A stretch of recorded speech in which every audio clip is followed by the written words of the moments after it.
playstyle will be in this game compared to what we have already seen. Because in games 1 and 2, we saw Renekton and Aatrox in the top lane both times. And now we've got much slower, much more scaling top laners in the likes of the Jax and the Ornn. But it's the aggression towards the bottom side for Saigon Buffalo with this Lucian. And maybe that's going to be the focal point for Saigon Buffalo here in game 3. Yeah, it's a little bit of a faster composition from Saigon Buffalo, and I wonder if they're going to use this just to leverage for Dragons, because obviously I feel like Dragon Control has been something that GAM has really prided themselves on. The last game, I think they got slowed down, and that could have been a really big kind of issue to press for them. Had they not lost those Dragons, that they would have been inside of that game, able to compete a little bit better, even if fights weren't going their way.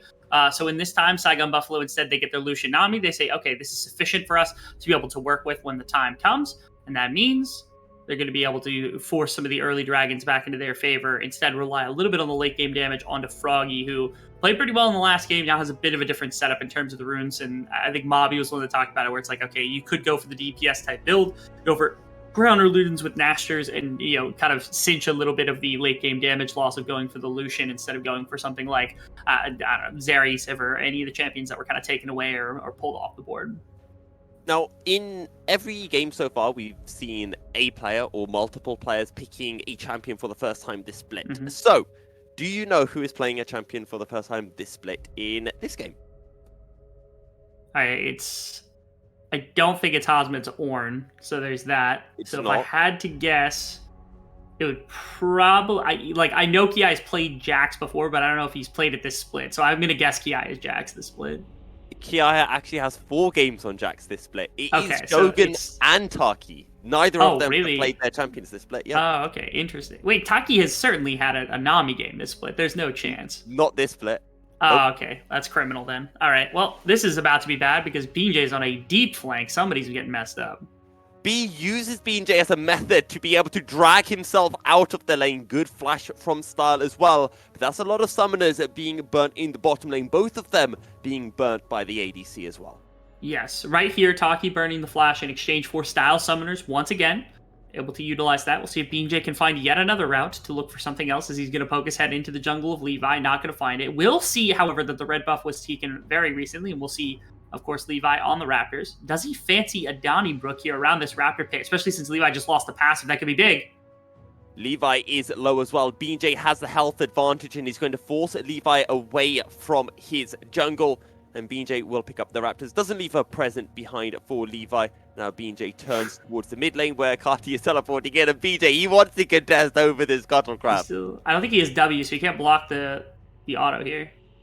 Does this Will he work win out this? for Levi? I think he's Surely fine. Yeah, I BJ think he's fine. wins He has this attack one. speed buff. Kiai is making his way over, but Kati flashing forward. BJ able to secure the scuttle, but is now on the run. The gravity field, and BJ will flash over the wall and out to safety. A lot being invested by BJ and Levi in this scuttle fight, and the mid laners want a little bit more. But Froggy with this as he has a bit more DPS than the Victor at this stage of the game. B&J is just an absolute maniac for what just happened, but the fact that he got away... So what happened was, he goes in for an invade, he immediately crosses through mid lane, and then he goes to top side, basically blind into the jungle, and just gets away with the crab for free. And you want to know what else he pulled? In exchange for his one flash, he got TP from Kati, flash from Kati, and flash from Levi in the midst of it. In fairness, Kati was going to teleport anyway, I feel. Yes and no, right? Like, yes and no. Yeah, I don't disagree. I think he and Froggy both had to TP in order to get to that skirmish because that got drawn out, so you could call the TP a wash. But the fact that he got Levi and Kati's flashes out of that was insane. Meanwhile, we've got some aggression in the bottom lane as well. So this is some aggression that we were missing in Game 2. Although that being said, we still haven't got any kills. So maybe this game is more similar to Game 2 than I am letting on. But this gives us a good opportunity to talk about BJ. Because over the course of this split, we have been really praising BJ as arguably the best jungler in the split. As BJ is having another little think about the bottom lane. White flag, dude. Style raises the white flag. He did that the last time as well when BJ ganked. But BJ has been a really good jungler, and I was talking to a friend recently. We were talking about, best players in Vietnam if we were to make national teams. And I said, BJ in the jungle, and he instantly said, wait, Levi. So it just goes to show, Levi is just such a big name in the Vietnamese community, and BJ is looking to dethrone him from the spot of best jungler. Yeah, this split specifically has been that we've seen the potential there ever since kind of BJ entered as like the Udyr and the Hecarim player when the meta was in that area, and then that winter split I think soured us on him a little bit. He was looking disastrous. I remember I was even talking about like, oh, maybe he needs to be replaced. But after that, in since the beginning of this split, he's looked like nothing more like worse than an absolute top half jungler. And for a lot of the split, it's actually looked like arguably one of, if not the best jungler inside of the VCS. I don't think you can definitively give him the title by any means whatsoever, but he certainly is one of the very few that has challenged Levi consistently over the years. The other one that comes to name, obviously, is Redacted, because he no longer plays in the league for a number of different reasons, obviously, because Ego's just not around anymore, and he was one of the other I'm guessing he got junglers. redacted. Huh? I'm guessing he got redacted from the league. I'm assuming that is the case, one way or another. But now that they're gone, I mean, I would say BJ's up there for a replacement. Penguin and DNK had good splits as well on the other two playoff teams. I think there's still a number of other good junglers, but in terms of consistently contesting Levi for the number one spot, the only one to really do it has been BJ over the years. Absolutely, and as you mentioned, that winter split was a little bit rough, but spring split this year, he was looking good. Summer, he has gotten even better. And we'll see whether he can continue to improve over the remainder of playoffs and challenge GAM for the title. This is the upper bracket final, so it doesn't determine who wins the VCS. There will be a lower bracket run, and maybe we'll be seeing these two teams facing once again in the grand final. In fact, that is the likely outcome that most of our analysts are expecting. Yeah, I mean, given the fact that GAM has been able to beat Team Secret a number of times this split, twice this split already, and then also Saigon just smashed Team Secret in the first bout of playoffs, in the first round, it would not shock me in the slightest to see either one of them just completely 3-0 Team Secret in the semifinals, unless, Team Secret really puts up a lot different of a fight from what we've been seeing. But ultimately, these two were the ones with all of the momentum walking into the back half of the split, and so I'm not shocked to see them performing as high as they are right now inside of playoffs. It's been an exciting time to see both these teams kind of put their best foot forward as the split continued. GAM started off on a really bad foot, right? They lost so many games in the first half of the split. We were a little worried for them, and it was their defeat of Team Secret. They're winning that series specifically. I think that really brought us back, and we're like, okay, GAM is not gone. We were just waiting for them to wake up, and that's all that was necessary. And it's very weird when we consider how the split has progressed, because at the start of the split, I think most people would have said GAM and Saigon Buffalo are the two best teams, or I know some of us put Cerberus up and around there, but for the majority, we thought it was those two. As we see the buy going in, a flash dredge line from B to follow. Levi under tower, takes a tower shot, flashes out of the Aqua Prison. Taki able to survive. Kati is here as well, spotted out on a ward, and BJ will decide against aggressing onto the GAM bot lane duo. And an incredible play coming out from Levi just to get as aggressive as he can, try to pull his bot lane away. But Shogun is able to stay so far back. You can see the slide alongside the flash to get him out of any real danger. And Taki blocking the re-engage as well. Had that landed onto Shogun, almost certainly Shogun would have had to press cleanse and try to get away, but might have died anyway, just as a result of everything coming through. As Nautilus CC is not super easy to try to get off. You can't really ruin it with the cleanse. And so Taki blocking that one, then burning their own summoners to ensure that his ADC is safe. And I think had that been a kill, it would have almost certainly been GAM being able to walk over to Dragon, because BJ was the only reinforcing member. If Shogun's gone, they don't have that much damage, and they could probably walk away with it. Instead, GAM have to leave the bottom side of the map, come up to top side. There's a good amount of setup around Rift Herald. There's not much, Hazmet's only just now getting back. Froggy's only just now getting back. They've got multiple members here. In fact, all 5 are here from GAM, ready and raring to fight around this Rift Herald. Dredge line lands onto BJ, and he gets popped in the blink of an eye. It's also the first time this series that GAM have been able to pick up the first Rift Herald of the game, but Saigon Buffalo aren't done yet. Call of the Forge God. Levi takes a lot of damage from the culling. Saigon Buffalo looking to turn on it to Kiaya. Relentless pursuit, and Shogun wants to kill. Kiaya flashing over the wall, but Hazmed will just slap him down. Okay, it's... I don't know what happened with BJ right there. I don't know how they knew he was there. I don't know anything about what just happened for BJ, because it seemed like they pre-fired the corner. Okay, they must have seen. Yeah, B must have seen him as he slipped around the wall. That was it. Okay, yeah. For some reason, I thought he was out of vision literally the whole time, and that B was just like ready and raring. They like literally pre-fired him around the corner, but it didn't happen instead. And then this was also a strange engagement. I know the Levi ultimate or the Q got right out of Shogun's range. The kill afterward is nice, but it doesn't go to Shogun. Ultimately, it's just a winning play from GAM. They had really good setup around the Rift Herald. They did nothing else. And this is how I expected Dragons to be handled as well. Dragons are a lot harder to kind of set up around when both teams have priority around it. So you shift all 5 members into the Rift Herald pit just to make sure you get that little bit of advantage. And where would you like to see GAM using this Rift Herald? Because you're looking at 3 scaling laners, I want to say. So where do you want to make your investment? I think Jax. I think that's a tough one though, because you give a long lane to Ornn and you don't want Ornn to be able to sit there. Sivir isn't a bad option because you want the gold in the right place, which is the Sivir in a lot of cases. Victor's the same way. Mid lane might be the best, but I feel like Saigon's been under under excessive defense of their mid towers over the course of this series. In the first game, I think it actually cost them a little bit to be as defensive as they were of not wanting that structure specifically to go down. Oh, okay. Levi had vision of Froggy How, I'm not sure. Empress Divide just to push Levi away, and then he slides and glides his way over the wall. Mm-hmm. And that probably just means the Rift Herald's going down here. It's an immediate play from Levi, who's been really the only kind of aggressor in a game like this. BeanJ so far hasn't really found anything to work with, as that's going to be a very dead BeanJ. What is happening with him in this game? We praise him and we caster curse him, unfortunately. That's such a criminal offense on our part, because he was playing so well in the first 2 games, only to now just be kind of throwing a little bit. It's not been as good of a performance from BeanJ here in Game 2 as it was... or here in Game 3, I should say, as it was in Game 2. But still, a long way to go. GAM finding themselves with a 1k goal lead after that Rift Herald has been dropped mid and gave a few plates over to Levi. But with BeanJ's death, it means that GAM have a free path over to the Mountain Drake in their first Drake of this game. Yeah, and again, it's Levi who's really making the difference here. I know we talked up BeanJ, but Levi, in my opinion, has been a bit of a quiet contributor to GAM. We talk about, like, Kiaya is always having, like, really solid performances. This split, I think, hasn't had the same level, but it's still been up there. Kadi, I think, has had a resurgence on the back half. We talked about how Style has picked up a lot more kind of steam as a main contributor to the team, and B being literally MVP performance type, beats on this split. So often do we just kind of ignore Levi, the fact that Levi is the best jungler, or perceivably the best jungler that we have in the VCS.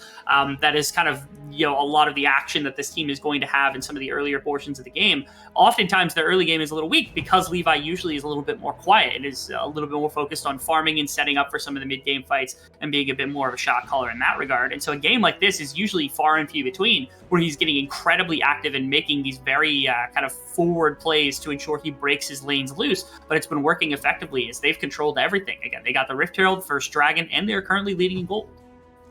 It's the exact situation that GAM want to be in. This game, though, still not an explosive game. Not as, let's say, not as much of a low state as we saw in the previous game. But Shogun wants to make a play onto Style, drops down a relative chunk of damage, and still has that culling available, or it has just come off cooldown as well. Yeah, you can see a very significant amount of damage can come out of the Lucian when it comes to chasing power against the Sivir. Style had to burn ultimate right there, which I didn't even see the ultimate get activated, but there it was, one way or another. As Saigon Buffalo... Oh, go ahead. I was going to say, with that skin, it's quite hard to be able to see the ult being used, but it did get used right when Shogun kind of jumped in with the Gale Force. Which makes sense, because, again, if you don't get away from him, he's going to chunk out your health bar. He probably pops ultimate and forces your flash or your heal just to get out of that one. So it's not shocking at all to me to see that happen. Saigon really just hasn't had a direction in this game. It's very rare to see their early game not really have function to it, but it seems like in this one, Saigon have been struggling to figure out where they can attack on the game. Yes, hello everyone, this is Our Faces. We do have a bit of an issue with the stream, so we're going to try to get that sorted as quickly as possible before heading back into game. For those people tuning in now, this is Game 3 of our upper bracket finals, currently tied between GAM, our reigning champions, and Saigon Buffalo. And we talked about how both of these teams have ramped up over the split, getting better and better, and it seems that in playoff, Saigon Buffalo are continuing on that trend, challenging GAM. They are doing their best. This game hasn't been exactly precise in being able to have done so. I think it's the worst game we've seen from Saigon so far, but it is a game that can still take a decent distance. They've got the Ornn, they've got the Azir, they can still wait. Even Shogun does some pretty sizable damage and being able to dive on top of carries, if Kadi or Style are susceptible. So we still have that for the later stages. And we know both these teams are capable of scrapping in the late game. Both of them are very comfortable in late game teamfight scenarios. So I think we're in for an exciting long game, as long as GAM doesn't just continue this barrage of pure control over the entirety of the map. Long games, that's what I like here. BeanJ engaging onto Levi, call up the Forge God. Well, I think Hazmed could have reacted to Levi's flash there, but instead did it in the original direction. BJ looking to go in. Okay. Out comes the tidal wave that lands on it to Levi. However, Froggy engaged by Levi on the other side of the fight. Meanwhile, BJ very low flashes away, but Kati is murdering the members of Saigon Buffalo. Kaya over the wall, now looking to Shogun, flashes forward, lands the CC, but the tower damage is too much, and Kaya ends up picking up the third kill of the fight. Couldn't get damage in the right place right there as GAM. I mean, they establish a really mean battle line inside the river, and then, Shogun kind of ditches, and Froggy had already ditched to push everybody into one area, and so both of your damage carries are on one side of the fight with nothing really to hit except for Levi, and Levi does go down, but nobody's hitting the front line. No one's hitting anybody that's established on the side of GAM. If anything, I think they should have switched places where Shogun should have been the one diving for somebody, and it should have been Azir going for just trying to break up that battle line, trying to throw soldiers in and put in damage into multiple targets.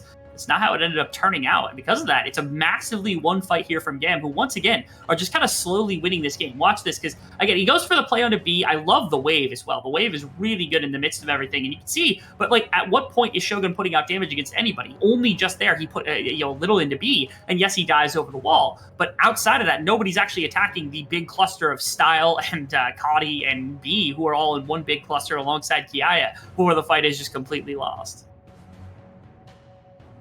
And for GAM, they now find themselves with a 3k goal lead. As you mentioned, Shogun not able to find the damage, and Froggy going over the wall, damaging a support, having no real impact in the fight. It means that your Emperor's Divide becomes, I want to say, practically useless in that scenario. And Saigon Buffalo are going to have to go back a little bit to the whole scaling aspect of this game. But they will. I think it would be a little difficult for them to push themselves into a new position in a game like this. Kiaya caught by the Aqua Prison in the bouncy castle, and Saigon Buffalo will get the kill. The Rift Herald able to pick up the top lane outer tower, while the other members of GAM are able to pick up their second drake of this game. You know what? That's something at least, and they're putting some gold into a very good place for themselves, because it is Azir who's grabbing up as much as he can, as opposed to even the Lucian, because this is their best chance at having damage for the late game is just Froggy. So, knowing that is the case... Oh, actually, the river... Taki's just gonna die.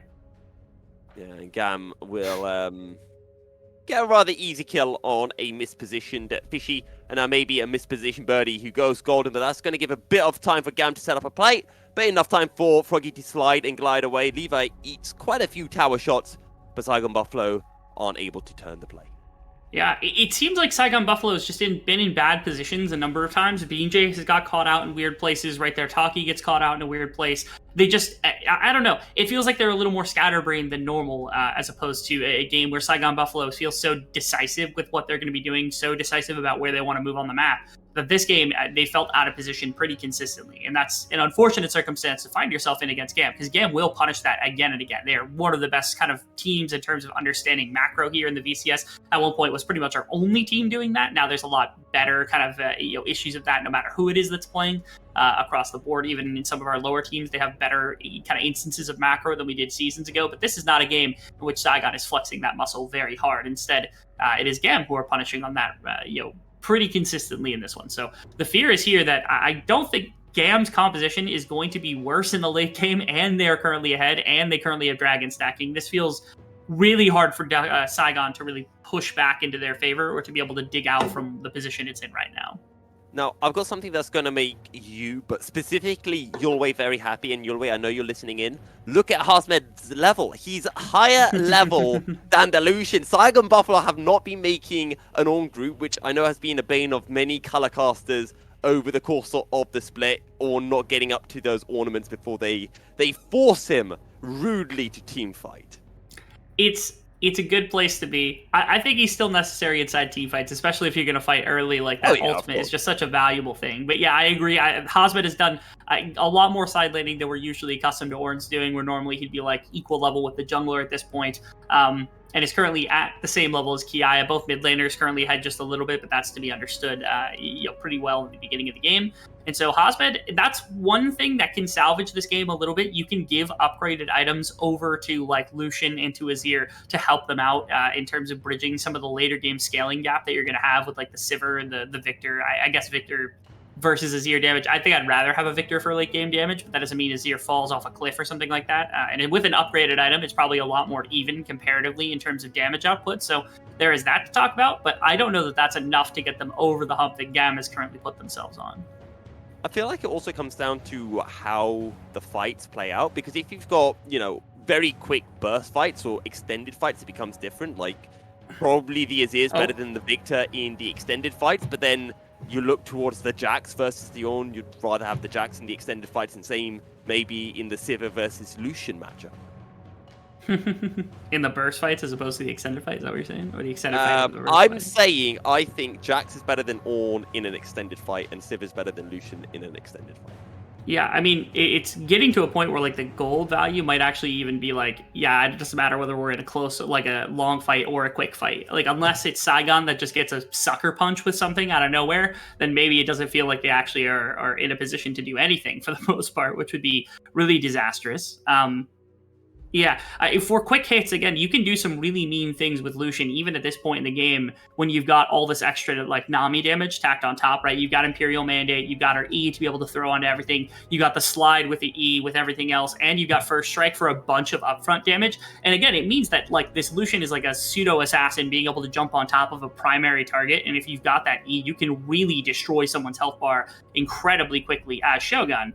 But again, that starts to lose effect over the course of the game, not only now because you're playing against the Sivir, but eventually that just doesn't matter, I think, in the grand scheme of things, especially against, like, Kadi. If the crown is up, like, you don't kill him. Like, it just doesn't happen. All your damage goes to waste, basically. And so, like I said, I feel primary carry is Froggy, and in an extended fight, Froggy can do some things, but like you said, the longer the fight goes, the easier it is to bring down BeanJ and Hosmed and Shogun and Taki and just strip away the layers of Saigon's team fight. So GAM, I think they're feeling great about themselves right now, especially if they get this dragon. This game might just be on a path to ending very quickly. This game is feeling, I want to say, somewhat similar, or let's say more similar to Game 1 than it was to Game 2. Mm-hmm. Saigon Buffalo didn't get an early lead against GAM, but it has felt relatively quiet, and GAM are the ones who are going to be finding themselves on Soul Point very shortly, even though it's taken more time to get there than in Game 1. Okay. Do you notice there's no objective bounties up? So this game seems to think that Saigon Buffalo is still in a fine position in the game. I wouldn't necessarily agree with that, but it's not they're terrible. Okay, yeah, sure. Oh, okay. Yeah, Hosmed's just poking around a little bit. Problem is BeanJ has been pushed out very hard. B's also being pushed out rather hard, down to half health. The Saigon Buffalo trying to work their way into the river as GAM control the vision currently. Levi over the wall, looking for that potential engage. Look how low Style has been chunked down. Dredgeline comes in into the depth charge. In goes Levi, but Froggy goes golden. BeanJ on the run, now going in onto Levi, onto the backline as the Emperor's Divide pushes Ki away from Saigon Buffalo's backline. BeanJ still alive, but will die as the KTE is dropped down. GAM will find a kill, and GAM will find the Drake. And somehow and in some way, it is BeanJ who tries to deliver like some kind of pressure to the back line, but nobody is able to win on the front line here for either team. And so it ends up being him chased out of the backside and ends up going down in an attempt to assassinate Levi. If he gets the assassination, I don't even know that pushes them off the dragon, because the hell trade was purely in favor of GAM right there. But this is... again, this is another game where it's like, it feels like if BeanJ isn't down as far as he is, maybe this play ends up working out effectively. Maybe you find something. But given that he's just so far down in terms of gold, Saigon Buffalo have to give up Dragon. They have to give up another team fight. They're only down 3k gold, but it feels so much more sizable than that. Because really, how do you play out a fight like this? Like, this is a really weird position. Hosmed loses most of his health bar to kick off the fight before there's any interaction. He pops this ultimate, gets stunned up, only hits Victor with it, which I was expecting a little bit better. And look at this. Like, you're not getting through Levi. You haven't touched Ben. Like, you haven't touched anybody else. Ki gets kicked out, but there's no damage coming down onto anybody. And BeanJ, in the meantime, was trying to put some disruption onto Kadi, but again, it just doesn't work. The team fight feels so disjoint. It feels like Saigon is a lot more disjoint this game than anything else that we've seen from them for basically the last, 3 weeks. I think they're in a difficult situation, and how would you like to see Saigon Buffalo playing out these team fights? Should they be initiating the fights, or should they be waiting for GAM to come into them? I do think the Ornn ultimate has been misused a couple times by Hosmed. I haven't seen an Ornn ultimate actually do something really tangibly effective inside of a team fight yet, so I'll give that criticism to Hosmed. He is level 14, so the Ornn items are delivered, but you've got Nami Wave on top of Ornn ultimate, and you've got Froggy Wall to disengage. It feels like you've got more than enough to kind of pump a bunch of this burst CC into a number of members that Shogun should be able to get a pick. Hosmed's engaging. Levi's taking a lot of damage, and Shogun is going to pull him all the way into the backline. BeanJ is still alive. Saigon Buffalo will get 1 kill, but in comes Kiaya. The Emperor's Divide pulls Kiaya onto Shogun, and the ricochets are going to murder the backline of Saigon Buffalo. It's a double kill for Style, and it is 3 kills for GAM. The dredge line lands, and it will be GAM's 4th kill. Surely Hasmed doesn't get a kill onto B, and indeed he won't, and Baron will be GAM's prize. And I guess I can see the vision of what happened right there. I really do like that Shogun pops the ultimate and is fast enough to be able to get away to almost kill Levi before the ultimate even tags him, which was really gorgeous. The chase in from Kiaya I thought was a little bit much. I was like, okay, GAM is not in a good position to continue fighting this in any way, unless, of course, he gets pushed right on top of Shogun, in which case that is problematic. And it nets Baron. It nets a massive gold advantage. At minimum, it's going to get them soul point. But the thing I want to watch about this fight again is that big shift, because I think that's the one thing. First off, love this. Shogun's a beast. Like, there's nothing else to talk about. BJ almost gets clapped right here. Hasmed also has to flash out. This right here, pop him backwards. I get the idea of being like, hey, if Kiaya is going to extend like this, we can punish him. But the problem is he's almost full health. You don't get the pure one-tap because Lucian is all auto damage, doesn't have the ultimate to bring him down either. And so due to all of that kind of compounding together, again, I get the idea of like, hey, we can assassinate Kiaya and then the team fight is like ours basically to win. But he did enough damage against Shogun to shove him out. He didn't die instantly the way that was intended. And because of that, Froggy looks like an idiot for that ultimate, even though I see what the intention was behind it. Kiaya enters evasive stance and will avoid all auto attacks. I think that might be a good time to bring that up. But then Styles ricochets at the end. The unseen threat, really, that was able to really pick up the fight for GAM. Yeah, as you mentioned, pick up that double kill as well. And now GAM find themselves in such a good position. Kati 6-0. We've spoken about Kati before, how he's improved over the split, and we know Kati has this habit of always ramping up when you get to playoffs. He could look like an absolute Inter, but then just like Caps, you get to playoffs, and all of a sudden, he starts playing like the best mid laner in the split. And this game specifically, I think, has been really, really Kati favored. There's not a lot of members that are going to put him very far behind. The best chance you have at diving the victor is the Wukong. The Wukong is so ridiculously down bad in this game. It's horrible to watch, unfortunately. He's just fiending for some kind of aggression, fiending for something, but BJ is getting popped before he even has a chance to enter fights for the most part. And that's been the difficulty of this game. I think BJ falling behind has been a massive knock to the game plan. I don't think Hasmed's ultimate's been super effective. And the Lucian Nami, once again, I think disappoints compared to what we wanted to accomplish. I don't think it's been horrid, but like, if you're getting out of this entire game is that like Lucian Nami is supposed to be some sort of challenge against the Sivir, this was not a game to watch for it in the slightest, because the Sivir has gone untouched. And like you said, the ricochets were enough to get a double kill. Until that point, there's been very low impact from Style, but Style presses ultimate now and can kite around infinitely for this team, as Saigon Buffalo now caught on their side of the map. Levi flashing forward. Cease and desist onto BJ, but Levi will get rushed down. Hasmed caught in the gravity field. The Chaos Storm is enough damage to allow Style to make this a 1-for-1 play. But Saigon Buffalo forced under their inner tower, maybe thinking about an opportunity to re-engage, but all of their ults are down with the exception of Taki's Tidal Wave. Okay. We'll see whether or not they have the ability to step in. Kati, I think, just doesn't even want them to be able to do that. He's going to hunt down BJ. Ooh. The damage is dirty. Kiaya flashing forward, lands the CC. Good Aqua Prism from Taki, but B's coming from the side, and Kiaya is just shredding through the backline. Shogun is on the run, leap strike forward, and it's a double kill for the Jax as Saigon Buffalo get wiped. Kiaya gets the triple kill, and GAM get the ace. And that's going to be that. I mean, the game is over now at this point. The Jax is insanely strong. The Victor is insanely strong. They have Infernal, so, like, the game's over. Like, there's nothing else to be done. Even if they can mount some kind of base defense here, there's no chance that they win against the late game team fight. This one was a stumbling out of the blocks from Saigon Buffalo. GAM, they are not really known for winning the early game. You can see the type of effect that it has when they win the early game. It just feels so defeating to watch, to see them just dominate competition like this. Even in the almost last round of playoffs, the winners finals of playoffs, they're still just crushing the other team when they've got this early game advantage, as Saigon has found out in very, very short order. So can't be giving this away. Can't really be giving away a massive advantage like this. You can't be shorting BJ gold, because again, BJ is a lot of your activity to begin a game like this. And so Saigon Buffalo finding themselves in a really rough situation. What do you do in game number 3 now? I know you have side selection. You can go back to something comfortable. And this almost looked good. Like, look at this from Froggy. He even through the crown was able to put out half the health bar.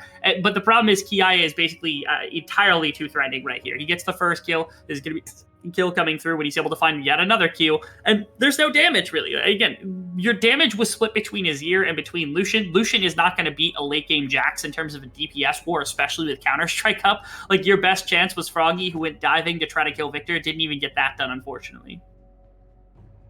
And in game 2, you thought this was a case of whoever wins out of these two teams in the playoffs in game 1 will lose the series, but what you didn't realize was the true hidden statistic, which is whenever these two teams go 1-1, GAM will end up winning the series. Ah, there we go. That's the underlying statistic. Now, are you sure that it's not whoever wins game 3 wins the series? Because that's still a possibility. We're going to have to find out, aren't we? Well, I guess we will have to find out, yeah. At minimum, I think the first 2 games were super competitive. This one is a kind of a bummer, because this doesn't look as good as the first 2 games did from either of these teams. The GAM has just walked this one in and been flawless, but Saigon looks like a floundering fish inside of this game. And so I'm hoping game 4 gets a little bit of revenge for them, just so that they can show off kind of what they've been doing up until this point, because they really have been looking great in the series, much better than they had in either spring 2021 or spring 2022.